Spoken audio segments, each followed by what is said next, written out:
बिस्मिल्लाहिर्रहमानिर्रहीम। अस्सलाम वालेकुम डियर स्टूडेंट्स, कैसे हैं आप लोग? उम्मीद है ठीक होंगे, अपनी छुट्टियों को एंजॉय कर रहे होंगे और सेफ होंगे। बार बार आपको ये बात कही जाती है, टीवी में भी, स्कूल में भी, आपके लेक्चर्स में भी जो ऑनलाइन आपके रिकॉर्डेड हैं, कि आप लोगों ने घर से बाहर नहीं निकलना, अपना ख्याल रखना है। आपको छुट्टियां दी गई हैं अपने आप को सेफ रखने के लिए। आप सेफ रहेंगे, आपके फैमिली मेम्बर्स भी सेफ रहेंगे। सो आप लोगों ने घर से बाहर नहीं निकलना और अपना ख्याल रखना है, ठीक है?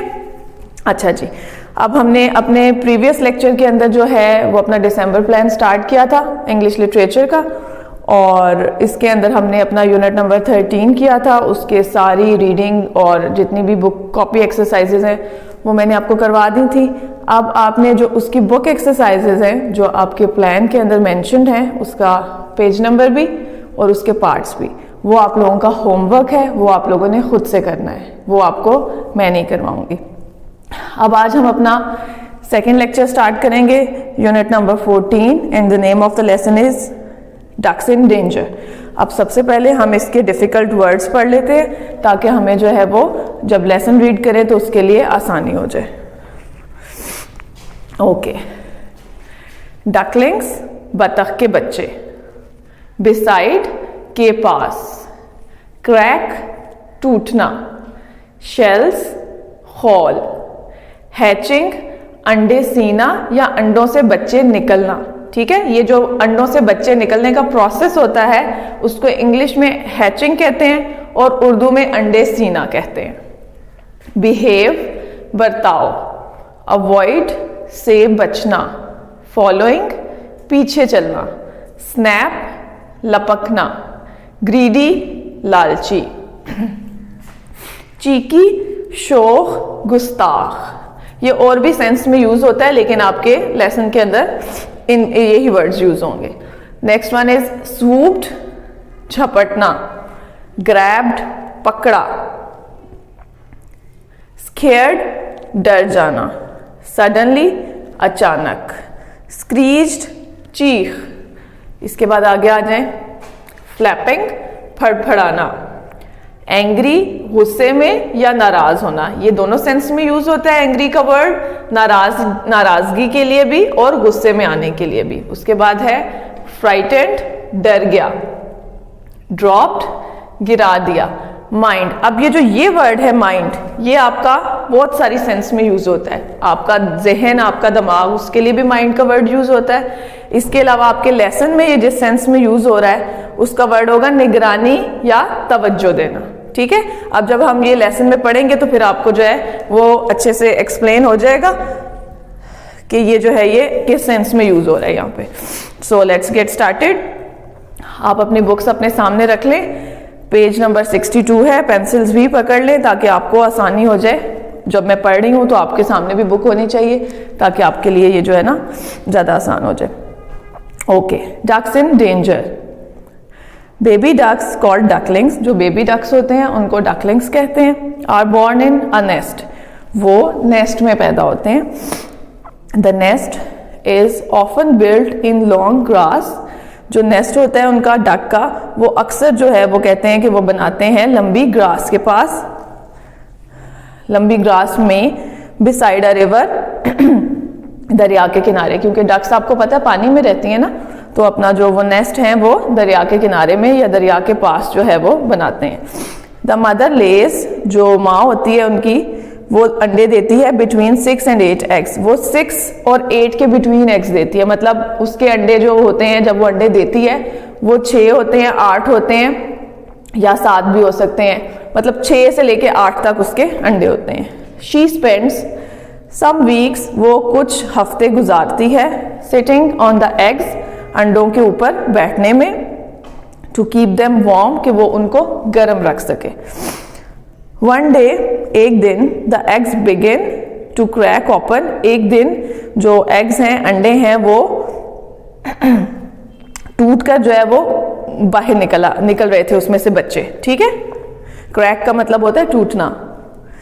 The ducklings are now ready to come out, वो कहते हैं कि जो डकलिंग्स थे, जो बतख के बच्चे थे, अब वो तैयार थे कि वो अंडों में से बाहर निकल आए। Come out of the shells, अपने होल्स में से बाहर निकले। जो अंडों का वो जो वाइट सा होता है ना बाहर से, उसको उसका शेल कहते हैं इंग्लिश में, और उर्दू में इसको कहते हैं होल। ठीक है, ये मैंने पीछे बोर्ड पर भी मेंशन किया है। This is called hatching. अब ये आपको प्रॉपरली देखिए उन्होंने डिफाइन किया है कि इसको हम हैचिंग कहते हैं, यानी कि अंडे सीने का अमल कहते हैं। बेसिकली आपको मैंने उस टाइम भी बताया था कि जब मुर्गी है या बतख है, कोई भी ऐसी चीज जो अंडे देती है, उसके अंडे निकलने का जो अमल होता है उसको हैचिंग कहते हैं। ठीक है, the mother keeps them warm, जो माँ है वो उसको गर्म रखती है, फीड्स देम, उनको खिलाती है, and teaches them how to behave, और उनको ये सिखाती है कि उन्होंने कैसे बर्ताव करना है। बिहेव का मतलब होता है बर्ताव। She helps them to walk, वो उनकी मदद करती है कि वो वॉक कर सकें, चल सकें। टू स्विम, वो तैर सकें। टू गेट फूड, और वो अपना खाना ले सकें। एंड टू अवॉइड डेंजर, और वो खतरे से कैसे बच सकें, क्योंकि इनके जो बच्चे होते हैं ऑब्वियसली इनके भी आपको पता है बहुत सारे एनिमीज होते हैं। जितने भी बर्ड्स हैं या जो हमारे एनिमल्स हैं, इनके भी एनिमीज होते हैं, दुश्मन होते हैं। तो वो जो माएँ होती हैं या जो पेरेंट्स होते हैं उनके, वो अपने बच्चों को स्टार्टिंग में ही ये टीच करते हैं कि आपने अपने आप को सेफ कैसे रखना है। जब आपके ऊपर कोई अटैक करता है, कोई भी आपका एनिमी, तो आपने अपने आप को सेफ कैसे रखना है या डेंजर को अवॉइड कैसे करना है। ठीक है, next line is baby ducks are good at following their mother everywhere. वो कहते हैं कि जो बेबी डक्स होते हैं वो बहुत अच्छे होते हैं अपनी मदर का पीछा करने में या उनको फॉलो करने में, उनकी बात मानने में। आपने देखा होगा कि मोस्टली डक्स जो है वो जब चल रही होती हैं तो उनके बच्चे जो होते हैं वो पीछे पीछे माँ के जा रहे होते हैं। माँ जहाँ जाती है वो पीछे पीछे रहते हैं, उसको ये नहीं कहना पड़ता कि इधर हो जाओ या उधर हो जाओ, कुछ भी उनको इंस्ट्रक्शंस नहीं देनी पड़ती। वो अपनी माँ को एज इट इज फॉलो करते हैं, जैसे उनकी जो मदर है वो बिहेव करती हैं। ठीक है, they stay close by at all times. वो कहते हैं कि वो हमेशा साथ रहते हैं, वो अपनी माँ के हमेशा साथ रहते हैं। अदर एनिमल्स, दूसरे जानवर, लाइक द फॉक्स, जैसे कि लोमड़ी, आर वेटिंग, वो इंतज़ार कर रहे हैं, to snap up a baby duck for dinner, कि वो स्नैप अप का मतलब होता है लपकना, झपटना किसी चीज़ के ऊपर, कि वो इंतज़ार कर रही होती है कि वो अपने डिनर के लिए, अपने रात के खाने के लिए किसी बतख के बच्चे का शिकार कर सके। Even greedy birds might eat them, यहाँ तक के जो लालची परिंदे होते हैं वो भी उनको खा सकते हैं। ठीक है, अब हमारा नेक्स्ट पैराग्राफ आता है। वन डे, एक दिन, a mother duck was teaching her 8 babies to swim in. अब एक दिन कहते हैं कि क्या हुआ, जो मदर डक है, जो डक्स की जो बेबीज की माँ है, वो अपने 8 बच्चों को सिखा रही थी कि आपने स्विमिंग कैसे करनी है। ठीक है, आपने तैरना कैसे है। अ चीकी सीगल, अब चीकी का मतलब मैंने आपको बताया था, वहां पर देखें, चीकी का मतलब मैंने आपको बताया था गुस्ताख भी होता है और शौक भी होता है। ठीक है, तो वो कहते हैं कि एक गुस्ताख सीगल जो था वो आया, स्वूप डाउन, वो नीचे की तरफ आया और उसने झपटा, एंड ग्रैब्ड अ डकलिंग, और एक बतख का जो बच्चा था उसको पकड़ लिया। स्वूप का मतलब होता है झपटना और ग्रैब्ड का मतलब होता है पकड़ना। अब वो आपको बता रहे हैं कि एक गुस्ताख सीगल आया और उसने एक बतख का जो बच्चा है उसको झपटा, उसकी तरफ वो झपटा और उसको पकड़ लिया। Mother duck was very upset, अब जो उसकी माँ थी वो बहुत परेशान हो गई, बिकॉज, क्योंकि हर बेबी वॉज गॉन, क्योंकि उसका बच्चा चला गया था।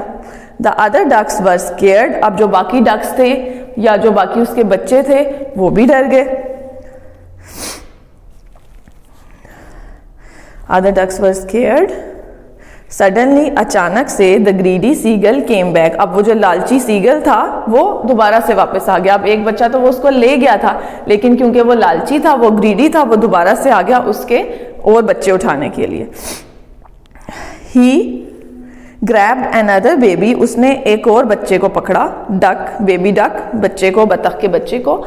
But this time mother duck was ready, लेकिन वो आपको बता रहे हैं कि इस दफा जो मदर डक थी, जो उनकी माँ थी, वो रेडी थी, वो तैयार थी। लास्ट टाइम तो वो एक सडनली हुआ ना, उसको पता नहीं था कि क्या करना है, एकदम से उसने अटैक किया तो वो बचा नहीं सकी। लेकिन जब नेक्स्ट टाइम वो उसने उसके ऊपर अटैक किया तो वो रेडी थी उस टाइम पर। क्वैक क्वैक क्वैक क्वैक, आपको पता है कि कहते हैं जो बतख का साउंड होता है, जैसे वो बोलती है उसको कहते हैं। शी स्क्रीच्ड, वो चीखी। अ फाइट बिगेन, तो फाइट स्टार्ट होगी, उनकी लड़ाई स्टार्ट हो गई। With lots of quacking and flapping, बहुत सारे क्वैकिंग साउंड्स थे उसके अंदर, और फ्लैपिंग का मतलब होता है फड़फड़ाना। जब परिंदे अपने परों को जोर जोर से ऊपर नीचे करते हैं ना, तो उसको कहते हैं फड़फड़ाना। तो वो कह रहे हैं कि उस टाइम पर जब उनकी फाइट स्टार्ट हुई है तो उसकी बहुत सारी आवाजें आ रही थी और वो बहुत फड़फड़ा रही थी। Mother duck was very angry, अब जो मदर डक थी वो बहुत ज्यादा गुस्से में थी। द सीगल वॉज फ्राइटेंड, तो सीगल जो है वो डर गया। फ्राइटेंड का मतलब होता है डर जाना। And drop the little duckling, और उसने अपना जो उसका छोटा बच्चा उठाया था उसको उसने गिरा दिया। ड्रॉप्ड का मतलब होता है गिराना। Mother duck put him under her wing to mind him, mother duck जो है उसने उसको अपने विंग्स के नीचे कर लिया। अब माइंड हिम यहाँ पर मैंने आपको बताया था कि ये बहुत सारी सेंस में यूज होता है, तो यहाँ पर तवज्जो या निगरानी की सेंस में यूज होगा। तो क्योंकि वो उस टाइम पे बच्चा बहुत डर गया था और वो उसके ऊपर अटैक भी हुआ था, तो इसलिए उसने उसकी निगरानी करने के लिए, उसको अटेंशन देने के लिए अपने जो विंग्स हैं उनके नीचे उसको कवर कर लिया कि वो बच्चा जो है वो डरे भी नहीं, वो सेफ हो जाए। ठीक है, अब आज हमने पढ़ा था डक्स के बारे में। आपको मैंने थोड़ा सा बताया कि जब डक्स होती हैं वो कैसे पैदा होती हैं, बड़ी होती हैं और क्या क्या करती हैं, और अगर उनके ऊपर कोई बर्ड जो है वो अटैक करे तो उसको उससे अपने आप को सेफ कैसे करती हैं। ठीक है, आज हमारा रीडिंग यहाँ पर ख़त्म होती है। तो इसके बाद हम अब अपने क्वेश्चन आंसर्स, वर्ड्स मीनिंग और वर्ड सेंटेंसेस और डिक्टेशन करेंगे।